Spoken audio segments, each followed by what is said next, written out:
This is the It's Time to Refresh podcast with Brad Refresh, the podcast about life, music, traveling, shit, literal shit that is, and weird and wacky stories with Brad, and a range of guests from the planet Earth.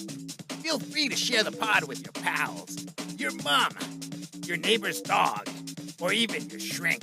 It's all fun.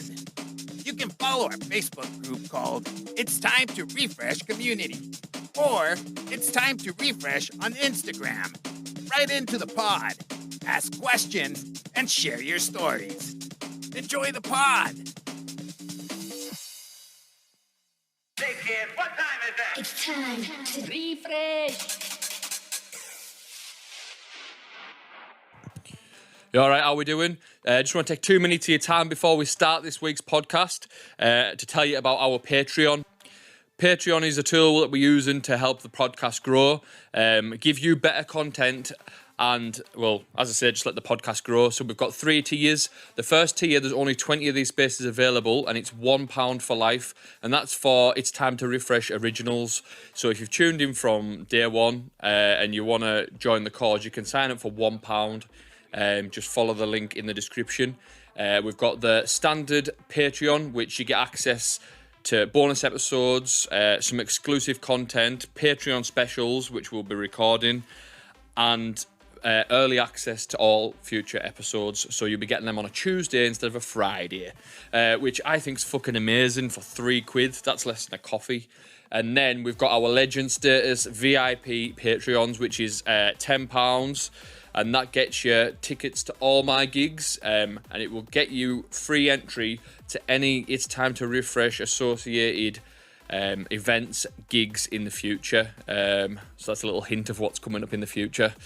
If you do like the podcast, then please share it with your mates. We are trying to grow this little thing we've got going. We've got some amazing guests coming up in the future as well, and we want this to go bigger and better. So sign up at Patreon at patreon.com/It's Time to Refresh. Thank you. Enjoy the episode. Back once again with episode 24 of the podcast. And this one, we've got a very special friend. We've got Rob IYF. I mean, you probably know who he is because he's the main man in hardcore, in my opinion. But yeah, he's been a good friend for a lot of years. Many years. And yeah, and we are going to address that elephant in the room straight away. That elephant being me. Fucking horrible beard gone. Yes. Went to go and get a haircut the other day. I said I'd save this story for the podcast to tell him. Because I think when he seen me, he was like, what the fuck's going on with that face? But nah, when I went to go and get my haircut, I sat in the barber's. It was like 5:30, closed at 6, and I was sitting there, and the guy's talking to me while he's cutting the other guy's hair, and we're just chatting away, and the other guy paid for it, the customer. And then the owner came up to me and like, oh, we're closed now. I'm like, I've been sitting there for 10 minutes. But, so I went away in a rage, and then I went to my mum's house. Used to be a hairdresser. Used to be being the fine word. But she's been in hospital for a bit of surgery at the minute. So she's on like painkillers and stuff. She's there cutting away on my hair. And Elaine just started laughing. And I was like, what the fuck's going on here? And then, because like I could feel it, like how high it went up, and I said, "What are you doing?" So I'm just sorting the beard out at the bottom, and I was like, "Right." But I says, "It seems like it's a bit high there." And then I just have to stop, look in the mirror, and there was a big chunk out of there, and I was like, "What is going on?" She says, "Oh well, I've had my morphine, and you might have kicked it in." I was like, "You could have told me beforehand." But yeah, less about me. It's just obviously it's very distracting on the face. Otherwise, It's very distracting. I can't stop looking at it. Nah. So how you doing, Rob? All right? Yeah, doing all right. Working hard. Always, I can see. I've just came here and just showed me about 4 albums worth of music. It's insane how much you get done. Yes. What was I going to say? We've got, so last time we'd seen each other was pre-pandemic, which is sad. But yeah, we've got a lot to catch up on. So, and obviously we're going to tell you your story as well. I don't know a great deal about your story, to be honest with you. I know I met you when you were signed to Universal. That's when I first. So that was my first thing here. But if we want to go right back to the beginning, do you want to tell your story of how you got into music and that? started producing. I can't even think how long ago now. Probably 15 years ago. 15. What year is that then? I don't know. It was a long time ago. Sort of mid 2000s. Yeah. I started writing. I'll just kick the desk. Don't tell. I'll kick the desk. Custom made desk. Booted it. Yeah. I started producing a long time ago. I started working with Sam Oscore from Australia. Yeah. And we had a few tracks signed to Automation Hardcore, which is owned by Dan Supersaw. Right. Well, he was called DFX back then. And then... How did you find hardcore? Like, because obviously where you're from in the Midlands, like hardcore was big back in the day, and happy hardcore sort of raves and stuff like that. Where did you come into it? I first heard, actually the first happy hardcore tune was a remix of the Can Can that I heard, and it was on an old Stu Allen tape, which was live on Key 103. Yeah. And then I started listening to happy hardcore, and a lot of my mates at school listened to happy hardcore as well. Then I started knocking about with Gazzy J, Smackdown, all them, and they were obviously a little bit older than me. Yeah. And then I started going to raves with them guys. And what sort of raves were you going to then? What was the... well, the main one was Organised Chaos, which was owned by Wiggy, Right. or Sick North. That was like the first proper taste of like a rave I had. Yeah. And then obviously it went from there. Started going to HGID, stuff like that.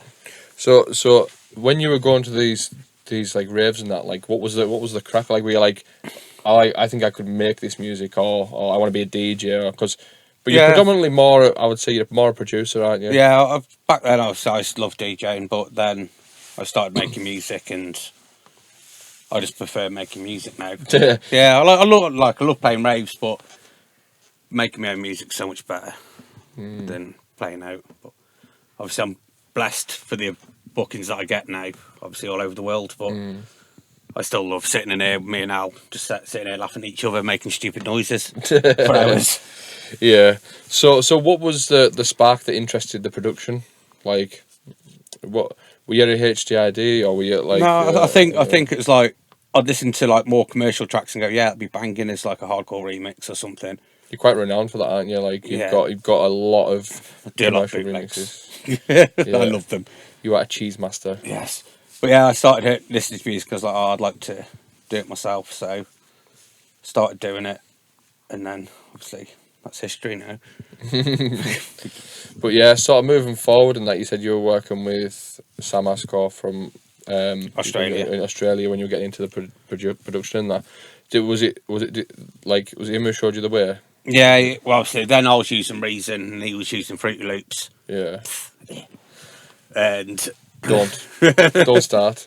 But yeah, then I moved to Cubase and started working with Hyperforce. Yeah. Quite a lot. And obviously then he moved to Telford, and then we started working loads together, and then we started doing stuff for Justice Hardcore. I think I first heard of you when it was you done IYF and Hyperforce stuff. That's the sort of, what was that, like 2012? Something like that, yeah. We started with the tune called It's Just What We Do. I started phone. I wrote a track, and then obviously Hyperforce sang on it, and then we become really good mates and started doing, we did loads of tracks together. What was your first sort of tune that got you a bit of notoriety? It was a tune I did with Woody called Taken, which was obviously sampled from the film. Right. And it was like a hardcore-y Scott Brown sort of style tune with like a mad gabba drop in it, because obviously I had to put a gabba drop in there. But yeah, that was where I first started getting noticed, and then obviously started working with Oscore and stuff like that. And yeah. So as it's sort of taken off for you, like what are you because you've got like such, I don't know what the word is, you've got such a wide variety in what you do. Like, for instance, the first time I heard of you, I heard the a concept album of like sort of Clash of the Titans. Yeah. So like if you listen to that end to end, it's fucking mental. Like even now, it's strange because it's got that like that euphoric like piano-y stuff in, and then the next minute it's got a massive like power stomp drop, and then in the next minute it's got like there's one of the tunes as well. It's like when the drop comes in, it goes into like a little trap beat and shit like that. Like it's just what goes on in your head. I don't know. It's like when me and Al work on stuff in here, we'll be like, it won't be convention. We'll go, oh, it needs to sound like this. We'll just go, yeah, that sounds cool. We'll just whack like a bass line drop in it, or a gabba drop, or raw style drop in there, drum and bass drop, and we'll just do what feels right with the tune, not what needs to be the norm. Yeah, but when you're doing it, right, what are you doing it just for like creative fulfillment, or like have you got the dance floor in mind, or what's the, because does everything that you do, because you do some like mental shit, like obviously you've just been showing me there, does everything work, or do you have an idea of what it's for? When we make a lot of music, obviously we have like different events in mind when we're playing them. Yeah, right. Like that makes sense. with ravers, we play a lot of hands up, yeah, big vocal anthem stuff. Some of them tunes that you showed me there, and we throw a couple of like weird, quirky tunes in between them, but obviously we keep it like really up front. Yeah. And then I can go and play. Like I played an event in Bridgewater a couple of weeks back, and I was playing like raw style and really hard stuff, throwing them a couple of cheese anthems in between it. But they love the harder stuff, so we make stuff for different crowds. For everything, yeah. Well, obviously, as you obviously teamed up with Nobody and John Justice at that time, and you were putting them tunes. You're doing a couple of albums. Did you do like a Power Stomp album? Is that right? Yeah. Power Stomp album. You did the Clash of the Titans. You did, what was the one after that? They did another one, if I'm not mistaken. Yeah. Off the top of my head. The Showdown. We did the Showdown album. Oh yeah, the Showdown album. That's the cowboy theme one. Isn't it? Yeah. And then sort of you're absolute workhorse when it comes to writing tunes. That's in my head. You just like there's just so much of a back catalogue. Roughly off the top of your head, how many tunes have you produced? I know that it's a stupid question. Hundreds and hundreds. It could be more than hundreds. It probably is actually. Yeah. Like when I'm like, even when I'm going through my hard drive and all the stuff you've sent me over the years, it's just Rob, and then it's just like there's like so much randomness as well. It's amazing. I've hammered loads of your stuff like for years, but coming into the, you've obviously discovered hardcore and stuff like that. Obviously you branched off and done bits and bobs. I know you were big on the hardstyle tip for a while as well. What like inspired that? Were you listening to other artists outside of the realms of hardcore? I listen to pretty much anything. I'll sometimes go on to SoundCloud or Spotify, put it on random, just listen to whatever. Anything from like commercial pop to rock music to classical, everything. Listen to it and go, yeah, that's cool, that is, and take a little bit of inspiration away from everything. Yeah. So, a lot of people say like, oh, what happens when you get writer's block and stuff like that? I'll just go and listen to like classical music and or something and go, yeah, I like that, it's quite cool. And then obviously incorporate like a big classical piano into a tune, like that I Am Techno tune. Came from listening to classical music. Right. And then listening to a lot of like Ben Nicky's hard techno stuff. So it was like, oh, what if we put classical music and hard techno together? And that's where I Am Techno came from. Right. We've talked about a bit of production. That I just want to talk about this for a bit as well. You are a bit mad, aren't you? Yes. Like, so, we've like, we could talk about stuff that we've done together in the past and stuff like that. But you are like wild. I've even like you can tell the story of where did the IYF name come from? Stands for in your face. Yeah. From somebody throwing a cigarette at me. That's like typically you. Like it sounds mental, but like you've just got like a very inviting personality to everybody. I've never met somebody who doesn't like you. Do you know that? Yeah. You're a very likable guy, but like we get into like even me and you, even though we haven't done a great deal of stuff together, like whenever I come down here, we always go on like a little mission somewhere or do something random, big foodie, or go and get drunk at a rave. Like anyone who watches this knows I don't really drink that much, but when I'm around you, it seems to I think it just goes off the table. I'm the Jaeger King. Yeah. So when was the first time we met? I don't remember. Don't know when it was, but I came down and it was the first time. Was it me, you, and Dave? Raver Dave? Yeah, was it Universal? Yeah, Universal Hardcore. The outdoor one, yeah. Right, and the foot-long sausage. Yeah. Remember that? Right. For those who don't know, Raver Dave was probably one of the most passionate people in hardcore, right? Yes. I met Dave, and from like the beginning, I think we were friends from like straight away. Yeah. Something just clicked straight away. Really, really nice guy. Very passionate about hardcore. Sadly, no longer with us, but I think he made like an imprint on everyone. Yeah. But like when we I remember meeting him, and we were like, obviously I'm a big guy. He's a big eater, Yeah. and Dave was a big eater as well. When he pulled up outside at your house and we were there, and he was he was dead happy that he went to Morrison's to buy foot-long sausage rolls. No, we ordered. No, this is before that. Oh, he yeah, he had the foot-long sausage rolls, and he came and he was like, "These were £1.50," and Yeah. he was absolutely amazed. So like we're getting a takeaway, and he was like, "Well, I'm coming on that." Yeah. So then I can't even remember what we ordered. I think I had like pizza or whatever. This could be Chippy, wasn't it? 'Cause he ordered a foot-long sausage again. Yeah. And I misplaced it. Yeah, he was kicking right off, and that was some good memories there, wasn't it? Like I enjoyed that. And Rob misplaced Dave's foot-long sausage that he ordered. Yes. Specifically, we went specifically to this shop to get this foot-long Yeah. sausage, and he placed it on the steps when the delivery guy was there, on the stairs in the house.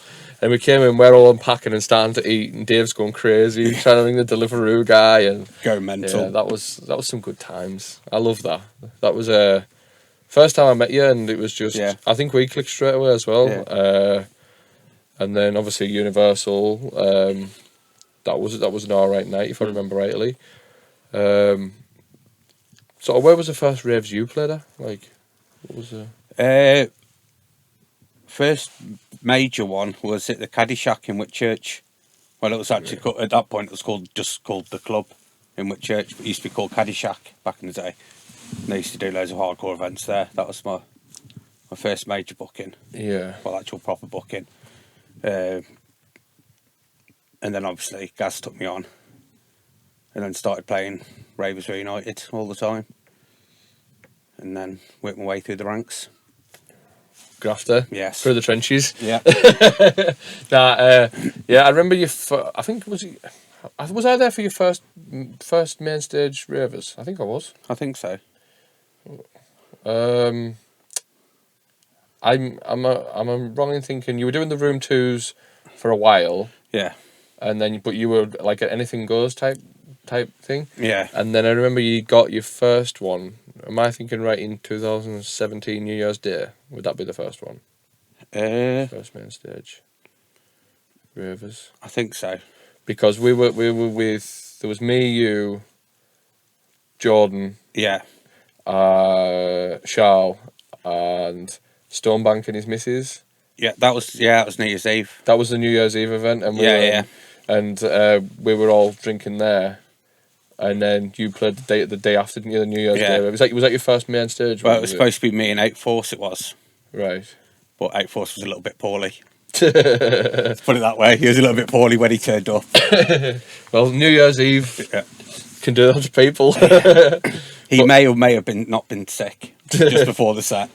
I remember that though. Like that night as well. That was an amazing night. Yeah. Let me get this right, because it's honestly there's some. I've told the story about the hotel room. I don't know whether you were there. I don't. It's the same night, anyways. On a couple of podcasts ago, I told the story about me and Elaine checked into the Premier Inn, and like the whole of the hardcore scene were in the Premier Inn. That was that night, wasn't it? Yeah. And we were around in your room, and you were getting your hair done and all that. Obviously. Well, yeah, and we were there, and about we had the used condom on the fire on the that was disgusting. Yeah, but yeah, that was a mad night. So like we started pre-drinking, didn't we, in the hotel? Yeah. And he's an absolute Jaeger monster. So the Jaegers were out. I was on the Jaeger last night. That's why I'm delicate today. Oh man. And do you know with Rob, like, he doesn't force it on you, not by any stretch, but he's insisted you have one, or 2, or 10. Or a bottle. Yeah. Well, like you do get through it. And I just remember we went there. It was honestly proper good vibes all night. Like, Yeah. oh, was that the O2? What was that one? The O2 Academy in Leicester. O2 Academy in Leicester. the Yeah, I university. remember that. Yeah, that was good. And then they had the main room, which was ravers, and then they had like a hard room. Up at the back, yeah. Is that right? Is that correct? Yeah. Yeah. That was a really good night. That, you know. And then have I seen you since then? Oh yeah, I came down for I got booked for Universal again, Yeah. didn't I? Yeah. And we went to April's house. Yeah. That was a good night also. Yeah. I enjoyed that. It's a proper trek down here, mate. It is a bit. Yeah. I'm from the sticks, so it's me that lives out the way. Yeah. But yeah, that was good. So we haven't even touched on your career that much, really. Like when you've took off on that, like when was your first international gig? Because you've just seemed to be been here, there, and everywhere, Yeah. really. My first international gig was for Justice Hardcore. That was in America. And actually, yeah, America was first. And then obviously I played IB for MAGA, Australia. Yeah. Australia's probably 3 or 4 times now. I don't get envy much, right? But I was very envious the first time I went to America, because it just looked like you had an absolute ball. I'm not related to music or like that, but like the food, even the company, it looked like you were having a really good time. I remember you put up the video in the studio with nobody and the rest. There was like a few reviews in the studio. It just looked like you're having an absolute class time. They like, literally, about 3 or 4 days before we flew, that studio was just a garage.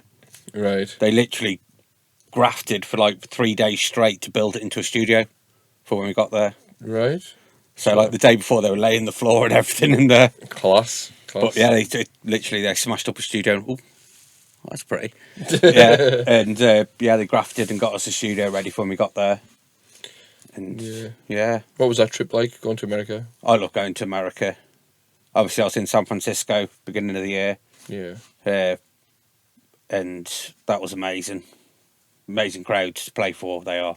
What's the difference, like UK to American? I can see the differences, but I thought I was going to play. I played loads of like weird and wonderful stuff there, yeah, and I've recently done a version of Living on a Prayer right. with one of my friends, and I was like, "Oh, should I drop this?" And I was speaking to Monster. Monster was like, "Yeah, just play it anyway." And I played it, and I was like, "They actually know the words to it." I was really surprised, and yeah, it went off majorly. It did, and then I was back out again a couple of weeks back for Metricon, which is one of the biggest anime conventions in America. Yeah, And that looked a really good setup. By the way. that crowd was wild. It was. So what are they like? I don't know how to describe this without like, I'm not insulting them by in any sense, but like when you go to a UK crowd, they're like proper love hardcore, banging up for it, and they're just having a proper good sesh out. Do you know what I mean? Yeah.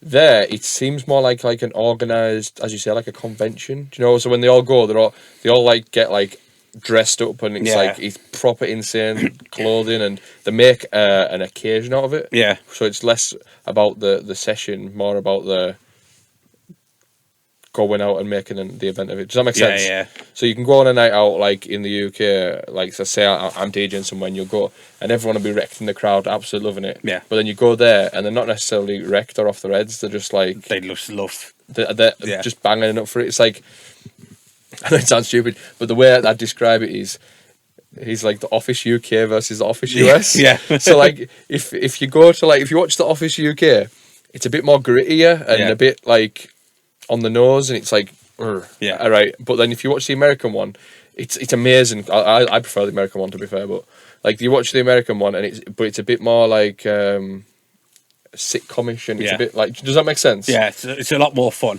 Yeah, it's more of the fun aspect rather than a serious tone. Well, with the San Francisco events, the day before the event, they have like in the second room of the club, they have like a candy making day, and they go and they make candy, they drink, and they just chat, and This is exactly what I mean. they have like a yeah. little meet up. I love And that. then before the event, they have like up and coming DJs and local talent and stuff like that, them playing, and they have pizza and free drinks and This sounds like, a my massive, type of event. massive table full of candy, Yeah. and they're all swapping candies, making candy together and stuff. I bet you're right in there, you fat cunt. I loved it. But it's like next door to the club, well, downstairs in the club is a massive pizza place. Yeah. So all nights go down. It's like, yeah. We had a slight technical hiccup there. Yes. The size has been delivered. Yeah, delivery man's just been with a brand new synth. What is it? The Peak. Oh yeah, right. It looks great from what you showed me. New toys that we probably will never use, but they look good. Yeah. I was just saying about America there. Like, so what? Like, because it looks like they hire out like some sort of warehouse. Is that what it is? It's 'cause it's not necessarily like a nightclub, is it? San Francisco was a nightclub. Right. That's like, I think it's five rooms in there. Right. Massive DNA lounge. It's huge, wicked venue. They do it on a different scale to us, don't Yeah. The Metricon was at the Tampa Convention Center. they? Yeah. So it that's was one of I've the seen, it was yeah. one of the arenas that they had, and See, that looks fantastic. it was mental because like before we went on, they had wrestling in there. Class. And- I'd have been all over that. Oh, it was mad. They literally had a full size ring in the middle of the dance floor, Yeah. and then that disappeared, and then they had fire dancers. Yeah. It was crazy. And then literally the fire dancers finished. They got everyone out the arena again, tidied up, let everyone back in again, and then started banging hardcore. Class. What you're gonna have to do is you're gonna check if there's anything on in January for me. I'm going over, and I would love to go to something like a rave there. Like I know there's the EDM raves and stuff, but like if there's hardcore there, I will poke my nose in and see what's going on. In San Francisco, they literally have an event pretty much every couple of weeks at the DNA Lounge. Yeah, But they always have like, it's multi-genre, so it's like hardcore, drum and bass, hardstyle. that's my everything. thing. That's class. And- So what's the sort of attendance like there? Like what are they? Are they getting big numbers? What is it? The Monster actually told me the number for Metricon, but it was in the thousands. For Right. That. DNA was at least 1,000 in there properly, Right. because So it was rammed. Every room in there was rammed. what's like Americans like? I don't know. What's their approach to hardcore? Like, do they lap it up or what? In San Francisco, they've got a lot of big hardcore producers, Oh, right, DJs right. up in that area, up in the Bay Area, Right. and yeah, they love hardcore up there. Excellent. See, I like. For me, like, there's a couple of people who follow me in America for bounce, but it's literally like one here, one Yeah. in this state, one here. There isn't like a collective scene. It's like there's definitely no scene for bounce in Yeah. America, put it that way. And same goes for Australia and that. Like they've got a thing NRG out there, like Yeah. Alex K, Outsource, and there's a couple of newer guys, Nick Nova and stuff like that. They do sort of their bounce events. I think it's called Forever Energy, but it's different. Yeah. So is the hardcore music that they're producing different to what you would get in the UK, like a UK style? What I find with American hardcore, they're like, it's kind of like a stage behind us. Right. Like when we was doing all like the hard power stompy stuff and everything, they were still doing like the euphoric stuff. Right. Then when we got bored of that, they started doing that, and we moved over to a new style. So it's like Right. they're kind of like a stage behind us, sort of. Right. So what's big out there at the minute? What's the flavour of the week? The hands up piece stuff. Right. They love that. Like Weston over in Denver. Yeah. When we played there, which was literally the day before we went into lockdown. Right. We played there, and we nearly did get stuck in America because they cancelled our Amazing. flight and everything. Literally lockdown. Amazing. So it wasn't amazing at the time. So we were like, yeah, we're stuck in America here. Yeah. And me and Monster went to the airport, and they were like, yeah, we can get you on the last flight out. We need to get you to Texas to get you the flight out. I was like, the last day. Literally last flight out of America. Right. So it was like, oh, we're kind of stuck here. So we managed to get out in the end. And unfortunately, the event was still ace, but they'd literally gone into lockdown rules and stuff just as we were playing the event. And like literally like 2 days later, they were like, "Yeah, it's lockdown. You're stuck." America had it pretty hard with incoming, like, so they didn't want any British in, they didn't want any sort of Europeans in at all at one point. So it was quite hard on it. I got stuck, like, me and Elaine went to Poland, and fuck, we got stuck. We got stuck bad. Yeah, same as Kutski, because Kutski's played the same event as me. Yeah. And he was in all kinds of trouble. He was trying to get back over there. We ended up in the paper and on TV. Yeah, honestly, I don't even know. I might not have told the story on the podcast before. Basically, we went out there, long weekend, went to Gdansk. It's like a coastal thing in Poland. It was good when we got there, right? That's why I said it was good when we got there. I would never go back there in my life now. Not, by the way, it's not because the place is a shithole or anything like that. It was beautiful, but just for the experience I had while I was out there, like, I had a pure mental breakdown. I was there and I was just like, got there on the night. We flew from Edinburgh. It was like, we're all right up for it. I think in 2020, beginning anyways, everyone had like a lot, like, I remember talking to you and like everyone had a lot of plans in the pipeline, and I had a lot in the pipeline what I was doing, and I think the Poland trip I was going on was the first of like many things I had planned that year, and it all come crashing down pretty hard. Like, for instance, we got there at night, and we went out, and Gdansk Square was lively, like, you'd have loved it. There was Jaegers. We had a drink and that, and like, we were with my little lad, and there was my missus, and went for food, and that food was decent. And then we said, "Oh, we'll just go to bed, and like we'll come out next morning," sort of, because we've been flying and all that, we're a bit tired. And we went to sleep. Got up the next day, sort of got ready, went to go and get breakfast in this cafe where we were the night before. And this woman screaming at me in Polish, and I'm like, "Sorry, like, what's going on here?"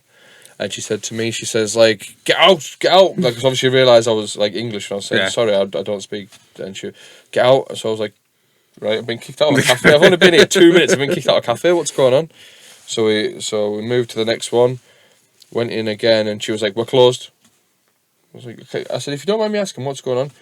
She says, "My English isn't very good, but watch TV. I was like, still couldn't, because when we went to seek advice off British Embassy for if it was okay to fly, and they said it was fine, there was no problems or like that. But then we were walking down the road, and then the museum was there, and there was a big red X taped on the front of the museum. It's like, what the fuck is going on here? Like, so it said due to like the government protocol and stuff like that, they went into emergency lockdown at 11 o'clock the previous night, and that was it. Like, there was no pre-warning or anything. So I was like, right, we'll go back, watch the news, see what's going on. It's like, as of 12 o'clock tonight, the whole of Poland will be locked down, and that's it. Like, no one's getting in, no one's getting out. So we were like, what the fuck is going on here? Like, so trying to get flights and that, couldn't get through to everyone, because everyone who was British was ringing the British Embassy, and it was all just an absolute clusterfuck. She was panicking, thinking we weren't getting home.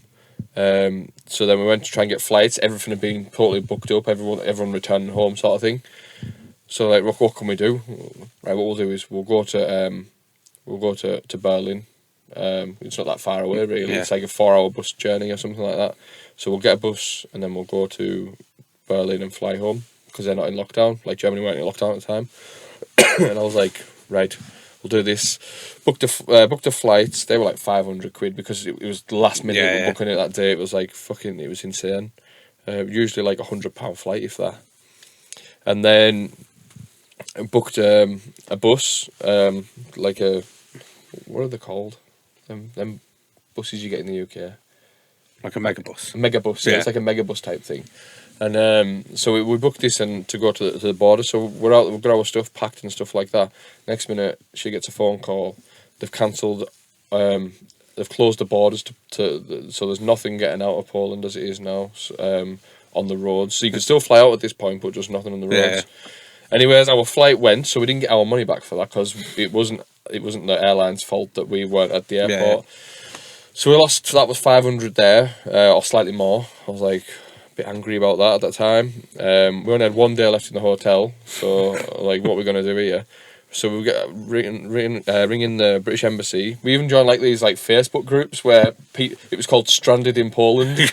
And like, can you remember like we were watching it on the news and there was like people dropping dead in like fucking Wuhan and that, and in Italy they were all locked up and it was just fucking mental. Anyways, cut a long story short, all the shops were closed. We tried to go and get food from places. They were closed, and then we discovered this one shop that was open. It was a 24-hour shop, and they'd been given like a grant from the government to stay open, and supply people. So we were like struggling for nappies at this point. This was like, it got to like the Tuesday. We'd missed our original flight home because there was no flights.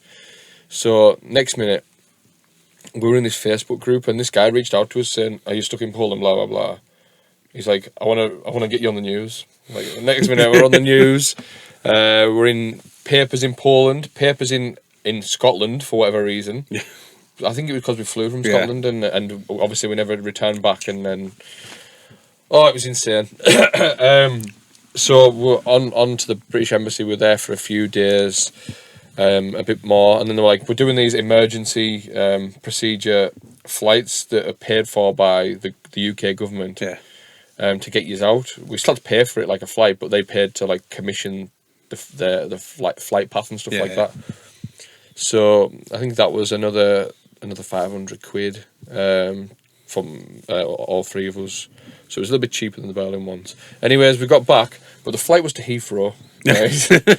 Only one, so I thought, right, if it gets me that little bit closer to home, I'll take it. Like, do you know what I mean? Yeah. So we're at Heathrow. My car's in Edinburgh. I live in Cumbria. What am I going to do? Got onto come out of the airport. Everyone's looking at us funny because you come out of the airport, right, and this COVID thing's killing everybody. And it's like, they're all like, stay away from me. You've been travelling international waters, and everyone was being weird with me. Even like the bus drivers and stuff. All trains were cancelled in the UK. So I'm at Heathrow at this point. I don't know what to do. So we got the underground was still on. Got the underground to thing. At this point, we've been awake 20 hours, and then I didn't even tell you sorry, I've missed out a bit of the story. We had to go from Gdansk and get a train, an emergency train down to Warsaw and fly from Warsaw. So that's what I'm saying. We've been awake for 20 hours at this point, and then we got this like the megabus from Heathrow, right? No, from London Victoria, right, up to Carlisle. We went through every single little shitty town and city there was in the UK. We went through all of the Midlands. We ended up in Leeds, Manchester. We're in Birmingham. It was absolutely mental. We got off the stop the following morning. At this point, it was about 35 hours in. I got a lift from a friend from Carlisle to home. But bear in mind, my car's still in Scotland. So I had to get up to Scotland, my missus and Bernard went to sleep, and it was like at home. So I went straight back out. I went about 42 hours no sleep, and it was fucking so intense. It was so intense. But then again, I could have been stuck in America. But like, did you get like, were your flights cancelled or like that? Yeah, it was our flight. We went online to book in, and it was just cancelled. So I rang up the airline. They were like, "You need to come into the airport now." So me and Monster drove in, and they were like, "Yeah, your flight's cancelled." The woman was mint on the desk. She was well good. She was like, "Right, I can get you a flight from here to Dallas, and then we can get you on the last flight from Dallas over." Right. But like on the flight from Dallas, it was pretty much empty. It was. Everyone was like, the whole thing. Even all the airports were dead and everything. It was like a scene from a film. It was. It was mental. I'd never seen anything like that before because. Obviously, you go through, it's always lively and stuff like that. And then when coming back, like in Warsaw thing, and all the shops were closed. I'd never seen the shops closed. Yeah. So all the shops were closed. There was nobody there except the people who were getting on them flights, and it was just eerie. It was eerie as fuck. It was madness. It was a good time though, but there was a little bit of a panic at that time, because we didn't think we was going to get home at all. Yeah. So but we got home. Did your lifestyle change during the pandemic? Not really, because we started building this as the pandemic started. So, right. and obviously, I was going from my house, which is like a street down, and just coming here every day. And obviously, because it was still it's still classed as a registered business. Yeah, we could still do Still bits. Well, not bad, is it? So really? we literally locked ourselves in here when it was built and tinkered with bits to make it sound better. It's nice. You've got a real nice setup going here. Really nice setup. With our big diffuser, which took us a long time to make. A long time to make. It did. It's worth it. Yeah, but yeah. So how was the pandemic for you? Were you writing? We were probably writing just the same amount of music. Yeah, we was doing a lot of albums and stuff, and just pumping them out. We started doing the live stream thing, and we got bored of that. We're just too lazy. I think what the main thing was, me and Al were doing the live streams, and we would like order, because there's a cocktail bar uptown, and obviously because it was shut, they were doing deliveries. Yeah, I remember. So this. me and Al were spending like a lot of money on cocktails and stuff, and just getting cocktails delivered to us so we could do live streams. And then it ended up us spending more money than going out. So it was like, yeah, no, we can't be doing that all the time. How did you team up with Al? Like, what's the story behind that? Like, Well, Al signed a track that me and Roxy did called Crystal Clear years ago, and then I started working with Al on the Dark Shadows stuff. yeah, And doing a few remixes and stuff for him. And then obviously when we started working together, he was living down south at that point, and we was sat on the phone or on like Zoom or whatever for like 5 hours a day. And he was like, well, might as well move up here really. So obviously he sold his house down there and moved up here, and we built this the new 24/7 studio. 24/7. Do you want to get into that a bit? Because obviously I knew 24/7 from a while back. Yeah. And then you have changed what you've done a bit now, haven't you? It's like, because you've got like, you do a bit of everything, because you've got like the bounce stuff, you've got the hardcore obviously, and like, Yeah. what's the idea behind 24/7? Al brought me over to 24/7 because obviously I was banging loads of stuff out for him. And then we started a new brand, which is Voodoo Panda, which is more harder than the generic 24/7 cheese sound. So I was doing like the harder styles and pretty much everything under Voodoo Panda. And yeah, we just sort of branched out into little sub-genres with Voodoo Panda. How you find it running a label in sort of 2022? Nothing really. Al's the brains behind everything. He's the one that does. You're just a fat cunt in the background. Yeah, this makes. I write the beats. He comes in and tinkers them and makes them sound pretty. Yeah. And then he does all the label work. So Al's the brains behind everything. Yeah. I'm just a musical mastermind.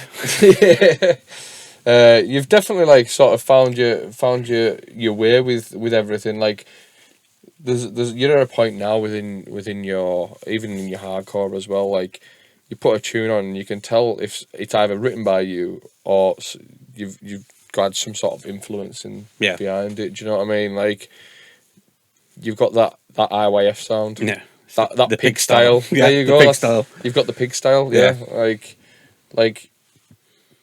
Is it personally, it's something I'd be very proud of. Like, I'm trying to word it best. So like during the 2000s, Scott Brown had his like euphoric sound, and everyone tried to copy that Scott Brown sound. Yeah. And then, for instance, there was a Styles and Breeze sound with them style euphoric melodies, and then, as I say, there was like obviously the Stonebank style everyone knows, but you seem to have like got your own little. Even though you make loads of wild, crazy beats. You seem to like have like really trademarked that sound. You know what I mean? Do you find it annoying when you hear somebody and it's like, they're ripping me off there? Like, you know what I mean? Well, I noticed it when I bought out the piggy bank, the silent one. Yeah. I was listening to people's tracks. I was like, That's my lead, that is. And I could hear it straight away, like a lot of my presets that were in that silence bank. Yeah. They're very, very unique. And you can hear them a mile away, you can. Yeah, that's what I like. You see it like it's one of them. It's like a catch-22. You could release it, and it's like you're helping everybody in a way by like providing them with some really good, solid sounds. But at the same time, it's like you're giving your trade secrets away. And it's like now it sort of waters down what you do, but it doesn't at the same time because they don't make it in the same way. But yeah, have you got any more presets coming out, or would you have you ever moved into like the because there seems to be a big era right now of sample packs. Everyone's releasing a sample pack. We are doing a 24/7 one. Right, so it's actually in the works. Yeah. Interesting. And do we have a date for that when it's coming out, or roughly? It doesn't help you're a lazy bastard as well. Yeah, do you know what I mean? Yeah, but it's gonna have everything in there. Yeah. Kicks, percussion, bass samples, all like obviously we'll have sampled and stuff, so you can.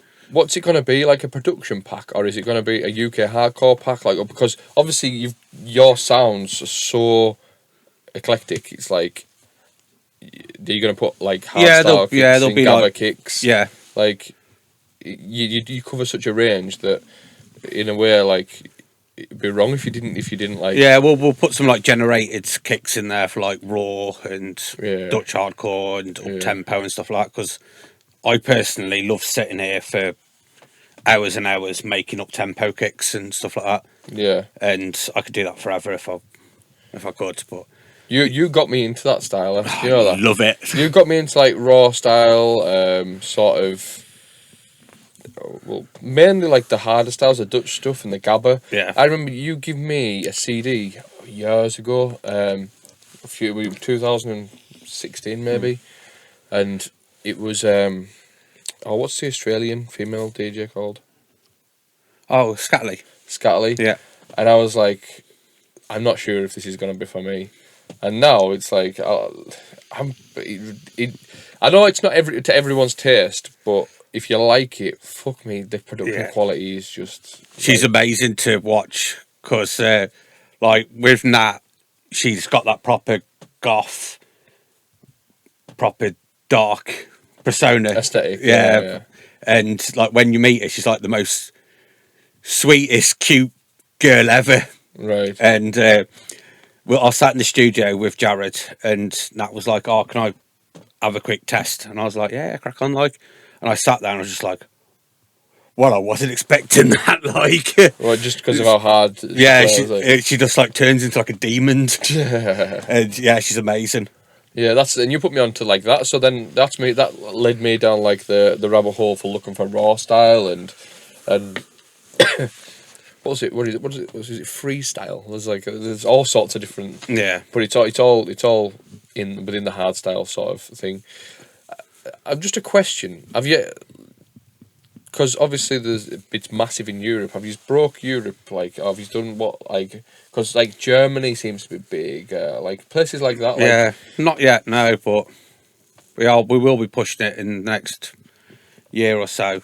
Because your sound wouldn't go like would just slot right in like a hard style Tomorrowland sort of thing. Me and Al are making a lot of raw style under the Freak Delete name. Yeah. And can we talk about that rather funny alias? Is that all right? Oh, Sausage Rollers. The Sausage Rollers. Yeah, I don't know whether it was public or not. So yeah, me and Al made a couple of drum and bass tunes recently, which have been took up by a big label. And the Sausage Rollers. Yeah, the Sausage Rollers. We thought it'd be hilarious. And me and Al have started all these new aliases and stuff, and we've got bored of them all now, so it's going to be me and Al. Oh, Breaking Europe, that's what it was. Like, yeah. Are you gonna like sort of? Because I imagine the footstep in the door for Europe, where you'd have to be on the European sort of Gabba labels, like move away from the UK sort of thing. Yeah, we're like I said, me and Al at the moment are making a lot of stuff with the Freak Delete kind of thing, which is a lot of like bouncy raw style. Yeah, that we're making at the moment. It's like, is it hard to break into a scene like? Because obviously you built your name off the back of hardcore. Yeah, it is, because there's a lot of hardstyle producers out there who are amazing. Yeah, and Worldwide as well, like, Yeah. it's like literally... it's a huge market, hardstyle is. Yeah. But Fucking stop it now. chuck my phone on the floor. But yeah, we're going on down the raw style flex, trying to make the bouncy raw style and stuff. But then we are making obnoxious, like 200 BPM noise as well. Right, so that'll bring me on to the next section of the podcast then, because got some questions from the general public. Just remember, if you've got some questions that you would like to ask for the pod, just drop me a message on Instagram or the Facebook page. It's time to refresh. This one's from Mark, and it is a question for the podcast producer. Do you produce with MCs or not in mind? A lot of our upfront stuff, we do make sure it's MC friendly. Right. Because there's nothing worse than an MC standing there looking at you and you're just banging vocal anthem after vocal anthem. So we do always tend to put a good 16 bar for them to do their thing over. Right. And to make sure we keep them in mind. I know with a lot of stuff I listen to, amazing production and stuff like that, but when you think of it being played at a club and you've got an MC there, it's really un-MC friendly. Yeah. So we always do make sure there's good on the drop and make sure it's nice and clean so you can hear them. But yeah, we do tend to keep them in mind a little bit now and then. I don't. In a word, no. I just make music because I believe that, yeah, like, MCs are important in it and stuff like that, but, like, the music came first and people started MCing over it. Do you think that, for, like, even in the Acid House days, there was MCs, they weren't producing music for people to MC over, they were producing it for people to dance to, and the MC just complements it. Yeah. So that's my position anyway. More back then, they were more of a host than an MC. They were there just to make some noise and stuff, but then they obviously MC's become a big part, especially in hardcore. It's very MC orientated because they control that crowd. You can play any track and they'll dance to it, but the MC does tell them what to do. It's 80%, but it gives you that extra 20. So yeah. It's like when you see the energy of someone like, say, I don't know, a Storm, WizKid. Like, they've got that thing where they've got the crowd in the palm of their hands. Even like I was talking to Finchy about hardcore. Obviously, he sort of got in and does a bit of hardcore. And like even Finchy now, like I think he's established his name enough in hardcore where he goes on and you can see that as soon as an MC comes on, as in any of the sort of big names, like they've got them in the palm of the hand straight. It's there's a fine art to it. Something I couldn't do anyways. I don't think the stage would hold you, to be fair. That you'd fall through it. Do you think so? Yeah. I don't. If I was jumping around like Storm, maybe. Yeah. Yeah. I don't know. And this is from the same person, sort of connected onto the question. Favourite Bonkers volume and CD of that volume? And that's from Mark Cocky. Oh, it would probably be the Scott Brown and Neophyte one. I think it was 12, I think it was, when they did the duo one. Scott Brown Neophyte one. Best one by far. The one? Because that's when Scott Brown was more bringing that Dutch style big into it. And then obviously having Neophyte on it was mind-blowing. But Scott Brown Neophyte one. My all-time favourite. I think it's 12. I'm not 100% sure. It's the yellow case one, isn't it? I can't even remember rightly. I don't know, but it's weird how you remember things. Yeah, but the Scott Brown Neophyte CD is probably still my favourite one. My favourite Bonkers is... There's so much for so many different reasons. Like, because it captured different eras of hardcore, didn't it? Like, for the happy hardcore stuff, back then, Bonkers 3, the Hixie mix, everyone loves that. I love that. It's got loads of classic tunes. You've remixed loads of tunes off there, haven't you? Like Together Forever. So you've done Toy Town as well, haven't you? Yeah, well, it's actually called Top Town. Yeah, we did that. We did this just as a joke, and we sent it to Sharky, and he loved it because obviously it's quite gabber orientated. And yeah, he loved it. He did, so that was all right. But it's one of those tunes that it's a Marmite tune, isn't it? Toy Town. Absolutely. You either love it or hate it. I love it, but it is what it is. I don't know, like, so free for the happy hardcore stuff, but then I remember it was like, I don't even know the numbers off the top of my head, but the one with Scott Brown, and then on the other disc was Breeze and Styles. I like that. Yeah. They were good ones. I even liked the ones that Fracas and Darwin brought back. I think they're really good. The quality. You've featured on one of them, haven't you? The Hardcraven ones. Yeah. I think the white and pink CD. Yeah. I think I was like on the Al Storm CD of it. I think like 90% of the tracks are mine. That's good. Yeah. Is that a good feeling knowing that because the branding of what Hardcore Heaven is and stuff like that, to feature 90% of your stuff on one disc must be a really fulfilling feeling. Yeah, it was nice to go out to LA as well and play at Hardcraven as well. That was good pre-pandemic, wasn't it? That was that 2019, if I'm not mistaken. I think so. Yeah. How was that gig? That was good. About that because if I'm not mistaken, let me think of who was it? You and Al, and was it Fracas and Darwin? Nobody. Yeah. Lunacy. Yeah. What was that party like? Because Hardcore Heaven, I can't imagine it's a big brand pretty over much there. sold out. It was. Was it? Yeah, it was brand in there. That's interesting. Yeah, expensive in there, but yeah, it was good. Good laugh. Where was this at? Sorry, in LA. LA. Yeah. Yeah, it probably is expensive. Yeah. Pre all of the fucking big stars like Joe Rogan that fucking off out the town as well. It was good. Class. It was good fun, but yeah, class. And the next question is, sorry for being so unorganised here, but I wanted to get that question in because he messaged me 2 weeks ago saying, "I've not asked it yet," and I was like, "Okay, whatever, I'll ask it." Let me see. This question's been on the pod before, but I feel like it's very fitting. Is it a track out there that you haven't remixed that you want to remix? I can't remember who asked it before, but this is from Stephen. So it's afternoon, Brad. I've got a question. Is there any tracks out there that you'd love to remix and just haven't for whatever reason? I've given my opinion on a previous podcast, but in hardcore, probably not now. The tune growing up was Hixie wanting to get high, which is like Raver Baby 2 or something like that, I think it was. And that tune, throughout the years, I've absolutely loved it. And we got the chance to remix it for the Hardcraven album. Yeah. And that's probably one of my tunes that I've gone, I've done it. I don't care now. The level of fulfillment. It is probably it's one of my favourite tunes ever made.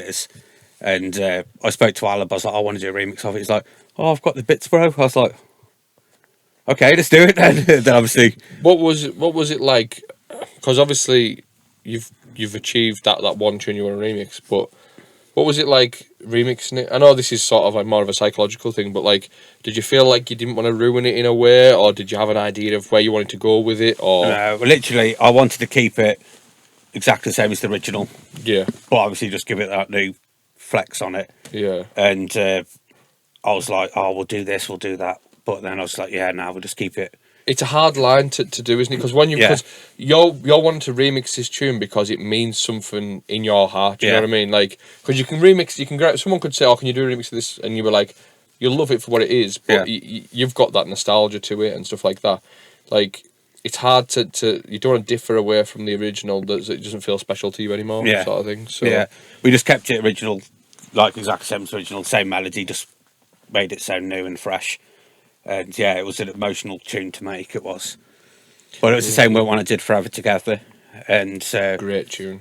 I loved you played that on the Cut Skimmits, didn't you? Yeah, that's a fantastic tune. And I put that big hard style sounding lead in there, and I was like, oh, I'm going to upset so many happy hardcore people here with this. And the response to it was amazing. Like, they loved it, and I was happy to do that, and I got the big thumbs up from Banana Man for it.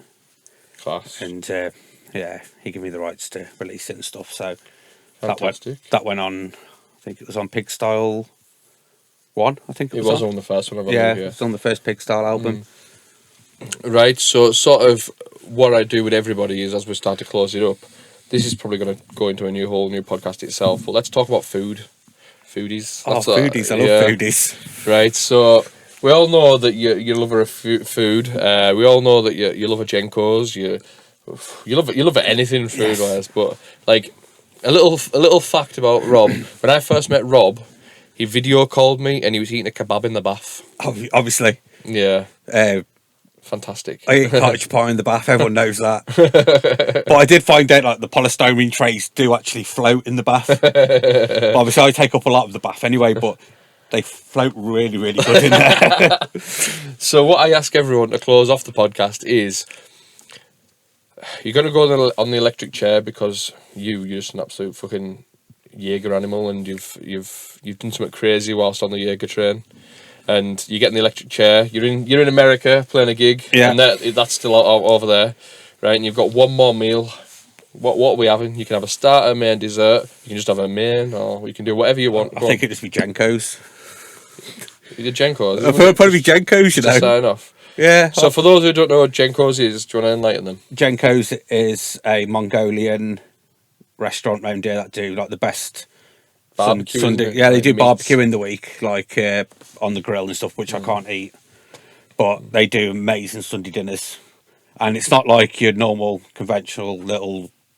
Yeah, where you get one slice of meat. This is all you can eat meat, so you can have everything, and it's so good. But and for a fat cunt like you, it's amazing. But yeah, I like probably Jenko's. So what's that? So you can have that as a main. Do they do starters or not like that? No, I just want Jenko's. I'll probably have the garlic mushrooms for starters. Yeah. And then Jenko's, and they do this good homemade cheesecake there as well. So cheesecake. I'll probably just have Jenko's. What, you're going to have to wash it down? Bottle of Jaeger? Probably, yeah. You get an electric chair anyways, who cares? Yeah, I'd probably have a bottle of Jaeger and a bottle of Agua, and I'll be happy. Class. I just want to say thank you for coming on the podcast, mate. We've had a couple of interruptions, but guess what? It was still a fucking amazing podcast. Yes. I've loved having you on. You're one of the first people when I was going to do a podcast, because you're a good pal. I thought I'd love to have you on, and it's been an absolute pleasure, mate. Yes. Is there anything you want to plug beforehand before we leave? Yeah, Pig Style 3 out now, and I don't know when this is being broadcasted, but Friday. Okay, so yeah, Pig Style 3 will be out. Dark Shadows 8. I think it's Dark Shadows 8, yeah. Doesn't even have a clue. Dark Shadows 8 will be out, and pre-orders will probably be up for the 80s album. The 80s album? I know nothing about this, Yeah, but it's the when we get 80s off album. here, he's going to show me it. Yeah, the 80s album. It's classic 80s tracks remixed. Fantastic. So it's like new happy hardcore sort of. Fantastic. Well, all happy hardcore is basically 80s rips, wasn't it? So yeah, it's all your classic 80s tunes, but up to date. It's fun. There's some fun stuff on there. You've IYF'd them right up. Yeah, there's loads of people on there. Class. All the 24/7 crew are on it. So where can people find you? The albums will be on the 24/7 Hardcore website, and they are on the 24/7. I think it's 24/7 Hard Store Bandcamp. Excellent. Bandcamp's absolute class for independent artists. Yeah. If you've got your favourite artist out there, go and search them up on Bandcamp. If they are an independent artist, they probably will be on Bandcamp, and it's the best way to support them for buying tracks. Yeah. Fantastic. I do need to update my Bandcamp, to be fair, but honestly, get on it.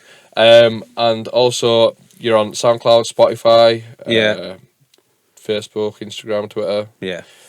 Rob IYF, 24/7 Hardcore. It's all that business, isn't it? That's what's happening. Yeah, just want to say thank you for coming on.